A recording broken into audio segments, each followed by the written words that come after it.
सो दोस्तों पहले ये क्लिप देखो, उसके बाद हम आज की वीडियो स्टार्ट करते हैं। How much should a guy minimum earn to date you? Even 30 lakhs is less, but इतना तो होना ही चाहिए. Every 3 months I have to only have a foreign trip, go to the Maldives or somewhere.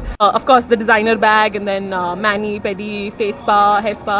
अगर मैं अच्छी नहीं लगूंगी तो फिर तो कैसे चलेगा ना काम. I'm pretty expensive यार.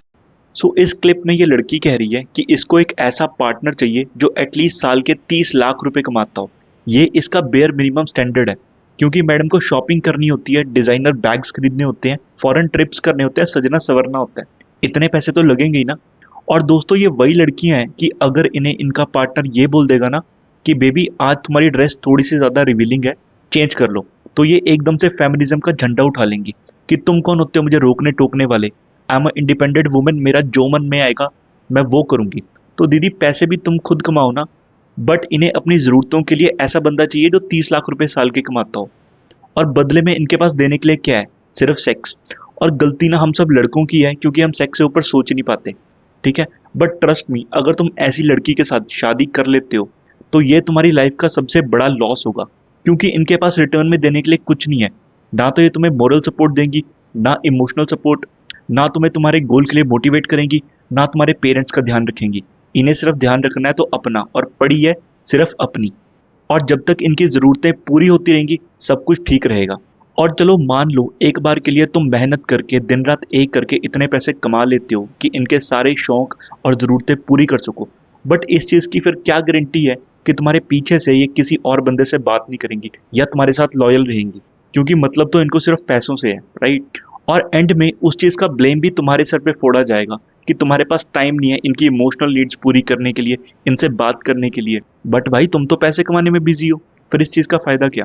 और अगर खुदा ना खास्ता बात डिवोर्स तक पहुंच जाती है तो ब्रो मैं बता देता हूँ यू आर फक्ड अप। क्योंकि इंडियन लॉज डिवोर्स केसेस में इतने ज़्यादा स्ट्रिक्ट है ना कि भाई तुम्हारी तो कोई सुनेगा नहीं। एग्जाम्पल के तौर पे मैं तुम्हें कुछ क्लिप्स दिखाता हूँ, तुम्हें आइडिया लग जाएगा। क्या हस्बैंड के एक्स्ट्रा मैरिटल अफेयर के बारे में प्रूफ इकट्ठा करना इलीगल? Not illegal. आपको लग रहा है कि आपका हस्बैंड एक्स्ट्रा मैरिटल अफेयर में, आप उसका फोन चेक करो या वो कहीं पे जा रहा है तो उसके पीछे पीछे जाए? हाँ, स्टॉकिंग कर सकते हो अपने हस्बैंड की, नॉट इलीगल। हस्बैंड अगर ऐसा करे जहाँ पे अपनी वाइफ के खिलाफ उसके एक्स्ट्रा मैरिटल अफेयर पे प्रूफ इकट्ठा करे तो? अगर हस्बैंड अपनी वाइफ को कहता है कि बार बार कि भाई अपना फोन दिखा, सब चीज़ें हैं, and he is too suspicious, it amounts to domestic violence. अगर वो अपनी वाइफ को स्टॉक करता है, वो जाता है उसके वर्किंग प्लेस पे या जॉब कर रही है या कहीं दोस्तों के साथ जा रही है या कहीं रहती है और वहाँ बार बार पीछा कर रहा है, it amounts to domestic violence. वो वहाँ राइट है उसके पास महिला कोर्ट से इंजंक्शन ऑर्डर लेने का। वो कहती है कि शक बहुत ज़्यादा करता है तो इट अमाउंट्स टू क्रुएलिटी, वो डाइवोर्स ले सकती है, उससे कंपनसेशन भी क्लेम कर सकती है इसमें कि मेरी इसको बहुत मेंटल हैरेसमेंट कर रहा है, मुझे बहुत परेशान कर दिया इसने, तो ही शुड कंपनसेट मी। अगर हस्बैंड कमा नहीं पा रहा है और वाइफ खुद को मेंटेन नहीं कर पा रही है तो सुप्रीम कोर्ट से कि चाहे रिक्शा चला के पैसे लेके आ और चाहे तू फिजिकल लेबर कर, मेंटेन तो करना पड़ेगा। We live in a feminist society basically. हम कहते हैं this is a society which favours females, be it before marriage, during marriage. तुम समझ रहे हो कि तुम अगर अपनी बीवी का फ़ोन भी चेक कर लेते हो ना, वो डोमेस्टिक वायलेंस के अंदर आता है। और बीवी तुम्हारे पीछे जासूस भी छोड़ दे तो भी इसके लिए कोई लॉ नहीं है, ठीक है।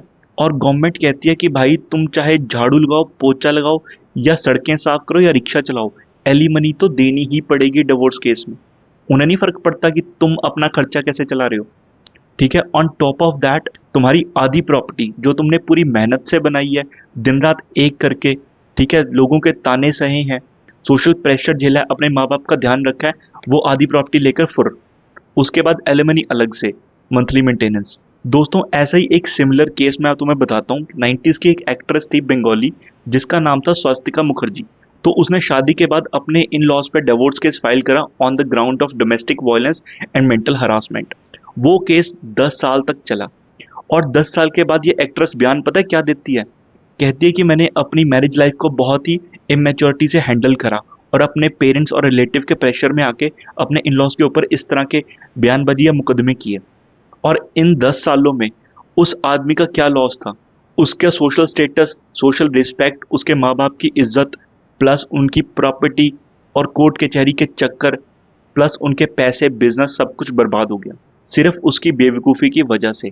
और इस चीज़ के लिए कोई कंपनसेशन उन्हें मिला? बिल्कुल भी नहीं। ऐसा पता है किन लड़कों के साथ होता है? जिन्हें लगता है कि पैसे कमा लो, ठीक है, बाकी सब कुछ खुद ब खुद सेटल हो जाएगा। यार मुझे एक चीज़ बताओ, अगर तुम किसी लड़की को अपने पैसे से अट्रैक्ट करके लेकर आ रहे हो शादी करके, जिसका तुम्हारे में कोई भी इंटरेस्ट नहीं है, तो वो भाई तुम्हारे पैसों में ही इंटरेस्ट दिखाएगी ना। और जब तक तुम्हारे पास पैसे होंगे वो तुम्हारे साथ रहेगी, और जिस दिन तुम्हारे पैसे खत्म होंगे वो चलेगी, क्योंकि तुम में तो कोई क्वालिटी है ही नहीं। मुद्दे की बात है कि इस चीज़ का सोल्यूशन क्या है। सोल्यूशन ये है कि हम मैरिज ही ना करें।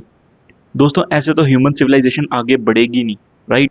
तो इस चीज़ का सोल्यूशन ये है कि पहले तो तुम अपने अंदर क्वालिटीज़ लेकर आओ, अपने ओवरऑल एस्पेक्ट को इम्प्रूव करो। फॉर एग्जाम्पल, तुम्हारी बॉडी, तुम्हारा सोशल स्टेटस, तुम्हारी फाइनेंशियल स्टेबिलिटी, तुम्हारे बात करने का वे, तुम्हारी पर्सनैलिटी, तुम्हारी ग्रूमिंग, तुम्हारे फैशन सेंस। जब तुम में ये सारी क्वालिटीज़ होंगी ना, उसके बाद जो लड़की तुमसे अट्रैक्ट होगी वो तुम्हारी ओवरऑल पर्सनैलिटी से अट्रैक्ट होगी, ठीक है। वो तुम्हें प्यार करेगी और तुम्हारे साथ रहेगी। बट इसके साथ तुम्हें भी पता होना चाहिए तुम्हें एक लड़की में क्या क्वालिटीज़ देखनी चाहिए, कैसे तुम एक हाई वैल्यू वुमेन को पहचानो। क्योंकि जो एक हाई वैल्यू वुमेन होगी ना, वही तुम्हारे साथ लॉन्ग टर्म रिलेशनशिप बनाएगी और उसको निभाएगी अच्छे से। अब कैसे तुम एक हाई क्वालिटी वुमेन को पहचानोगे, उसके लिए मैंने अलग से एक स्पेशल वीडियो बनाया, उसका लिंक तुम्हें डिस्क्रिप्शन बॉक्स में या आई बटन पे मिल जाएगा, तुम जाके चेकआउट कर सकते हो, ठीक है। और अगर तुम्हें इस तरह की इन्फॉर्मेटिव वीडियोस पसंद है तो चैनल को लाइक और सब्सक्राइब कर सकते हो। बाकी मिलते हैं नेक्स्ट वीडियो में, तब तक के लिए थैंक यू वेरी मच।